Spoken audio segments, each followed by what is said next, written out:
Hi, this is John. He's a friend of mine here in Hyannis who's been going through some rough times, and he's out on the street, and he agreed to talk to us today and just tell us a little bit about his story. Yeah, my name is John Klasevich, lifelong Cape resident. Few spots here and there in time where I was, not on Cape, but for the most part, lived on the Cape most of my life. Worked hard, done the whole, 9 to 5 thing, go home, this, that. Normal life for a while. Had a little bit of a slip up. Self-medicated myself right out of everything I owned, and here I am out on the street, trying to improve my life.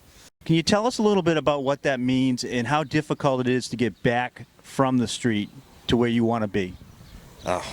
At times it's almost impossible. It seems that way. I know a lot of people just say, well, pick yourself up and dust yourself off, but, well, you go out looking for a job and you give the address of 77 Winter Street. You're not getting a job too easily. You walk into a job interview with a backpack and a bag full of clothes, people are going to look at you. No, they're not going to hire you. Do you currently stay at 77 Winter Street? No, absolutely not. And why is that? The way it's run right now.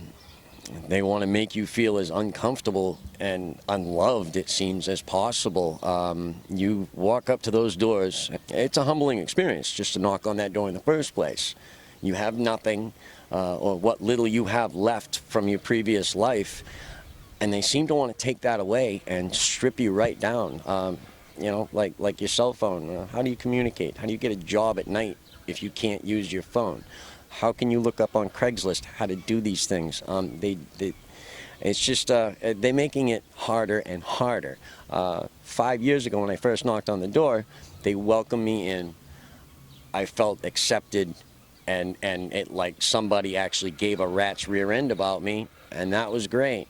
Now it's different. You mentioned the other day that they were not allowing you guys the same privileges all of a sudden. They had a different policy regarding the showers and the showering. If you aren't staying there, to go in and use the facilities just to kind of get your act together, get cleaned up. Is that still going on? Yeah. They had a sign on the door that said, new policy, showers only if you sleep here. In parentheses, it said starting August 7th, and then below that, something about the medications that they actually take from people on a daily basis. So everybody figured that was on August 7th that would start, but it ended up being immediate. And they have since switched the sign to say starting your effective immediately. A shower is important. I'd like to be clean. You can't go to the local pond and... How are you taking care of yourself right now? What are you doing in place of a shower at that establishment? It's called a bird bath at a anywhere I can get into, maybe a bathroom, public bathroom, anywhere where I can close the door and be alone for 10 minutes to just scrub up and clean up as well as possible. Right. That's about it. Yeah. Really. Where are you staying now? Are you camping out? I stay out in the woods. It's much more comfortable, unfortunately. It really is. I mean, I've been out in the woods since, I think, since the policy was to take your phones away from the shelter back in October of last year. So I was out there up until the blizzard, back when it was 10 below out. Can you tell us a little bit about what's it like, to be out in the woods and, do you feel secure out there? Do you worry about something happening to you?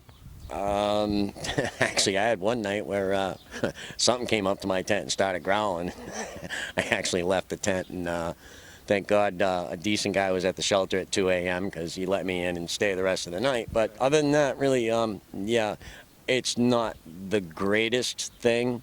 I mean, yeah, great, you're camping, but I'm out in the woods where it's actually illegal. And I don't want to be there, but I have to be. You don't want to be breaking the law, but that's your only option, in other words. What other option? I mean, I'm going to survive. I'm not going to just crawl away and die. That's not going to happen. I am going to survive. I'm going to get through this one way or the other, and it includes sleeping in a tent illegally, well, that's what I'm going to do. You're very brave. You came and you wanted to speak up on behalf of yourself and also some of your friends who happen to be homeless. Can you tell us a little bit about why? I'm just tired of the treatment, the preferential treatment that certain people get over at the shelter, and some of us, these people won't even talk to us. Certain staff members just figure that, you know, you're a waste of time and you're not worth it, and that's how they make you feel. What would you like to see happen in the near future that would make your life, you know, easier? Be nice if they expanded the shelter to handle the amount of homeless people in Hyannis. According to the Department of Public Health numbers, there's 2,000 to 3,000 homeless people on Cape Cod alone. That facility handles 60 people. There's at least 75 people camping in the woods in Hyannis alone. He cannot handle all the homeless people. Come wintertime, you're pulling chips to see if you get a bed. I won't even take part in that anymore because you're rolling the dice, you know. That leads to my next question. You know, a lot of my audience are going to have mixed feelings about, you know, why you're homeless, and then, you know, some people are going to judge and all that other thing, and that's human nature, right? You understand that. Now, there's been a lot of talk about, you know, the planning of where the shelter's located downtown. First of all, do you kind of see like some of the merchants' side of the story on that subject? I mean, yes, absolutely, I do. There are people that have problems. And that's more than likely why they're homeless. You know, and certain issues do pop up, the drinking going on, whatnot. And I understand these people have a disease, though, and they will not stop drinking. You know, it's a catch-22. You're damned if you do and you're damned if you don't. If you put the shelter out further away from the town, all the resources that are here, these people can't get to them, like the Salvation Army or the church or wherever they need to go, the Duffy Clinic, the day program during the wintertime. You can't put these people 10 miles out and expect them to get here. It's just not going to happen. Now, if I was able to somehow just elect you right now city planner, you know, just to be facetious, and I see you smiling, I'm trying to make you feel a little bit better today, John. You've had a rough day, and maybe we'll get around to that. You know, what would you do? What would you do to plan for the situation that we have with, you know, people out on the street for either drugs or, you know, mental illness or just being poor? What would you do? How would you replan it? If you could take everything, clean the slate, and start over, what would you do? Oh, I would make programs available to build up your self-worth, number one. Instead of stripping people down and making them uncomfortable, welcome them in, tell them it's okay. Kind of like a rehab. They embrace you, they hold you, and they tell you that there is love out there. You know, this place right now is not doing that. They're doing the exact opposite, and it's just driving people away.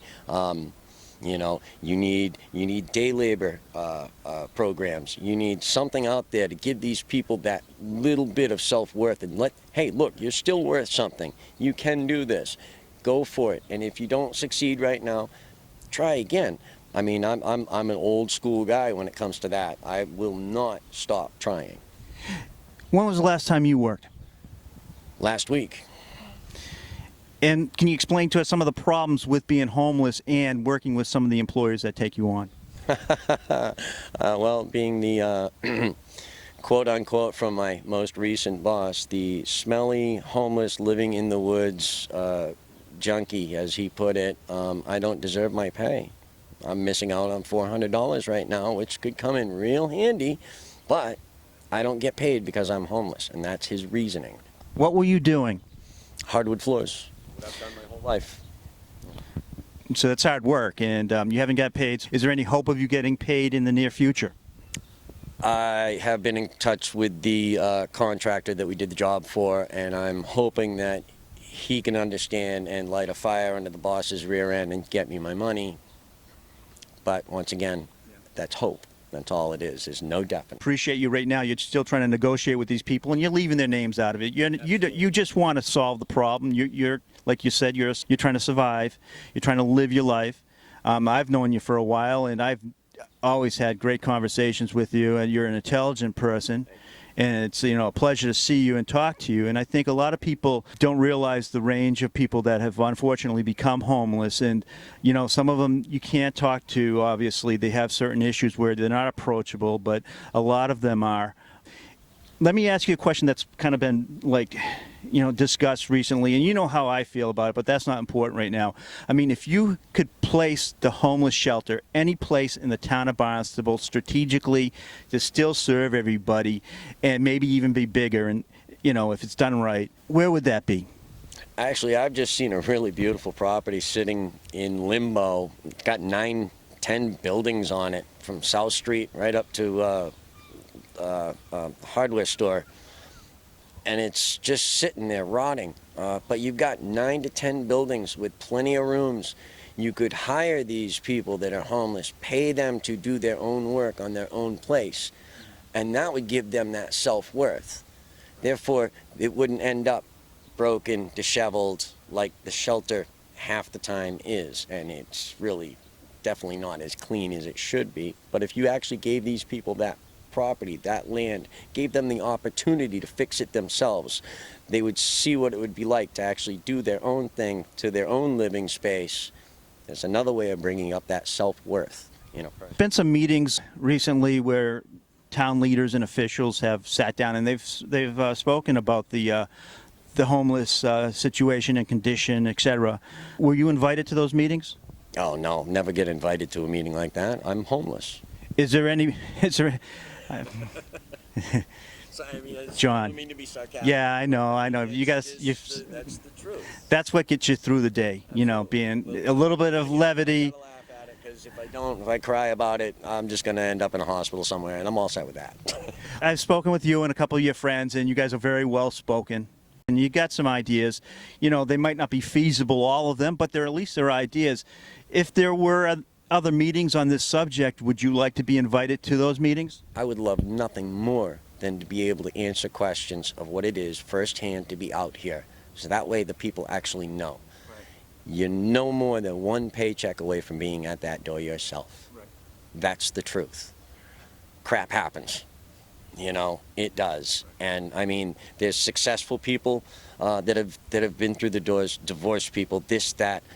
Life isn't fair. I know that firsthand. But like I said before, I'm trying to get through it. Well, you're a tough cookie. Not everybody is as tough as you are, but you are working hard to do it. If I will put it out there to the people listening to this, if they would like to have you at a meeting speaking about this, they can reach you through me by sending me an email. At rjbastille@yahoo.com, which is the email, as for the Highness News. Okay. And I'm going to play. You know how I am. I'd like to see. I'm very critical. I'd like to see the town plan things out a little bit better. Things were done. I mean, everybody has a great heart, but I mean, they need to think things through. I'd like to see people served a little bit better. I'd like to see the tourism folks actually be able to profit. But I'd also like to see some industry come in here. I'd like to see them welcome industry in here to provide entry-level jobs for our large workforce, because right now it's basically become an outpatient or become somebody that's, relying on somebody else, right? And you're industrious. I know. You're always moving. My pride, I hate relying on other people. I do. And as I said, it's just a humbling experience completely being out here and asking for help constantly. I just want to do for my own. I want to be able to provide for myself. And like I said, being in this position, it just makes it harder to do that. People take advantage of that. Would you and your friends be willing to do further interviews on this subject? Because there is really a lot to discuss. I'd go on for hours about this. I have no problem with that. And if something actually, this accomplishes something, that'd make it all the better for everybody. Not just me. Everybody out here, including the business owners, the tourists, the police force, everybody, make life a little easier. Sweet, buddy. Listen, you stay in touch in the next couple days. You be safe out there wherever you are. I don't want to blow up your spot. And you know, come back and talk to us. And of course, you text me once in a while, and that's I always appreciate that. You let me know. So thanks a lot for coming out, and Thank you. we'll talk again. Greatly. Thank you.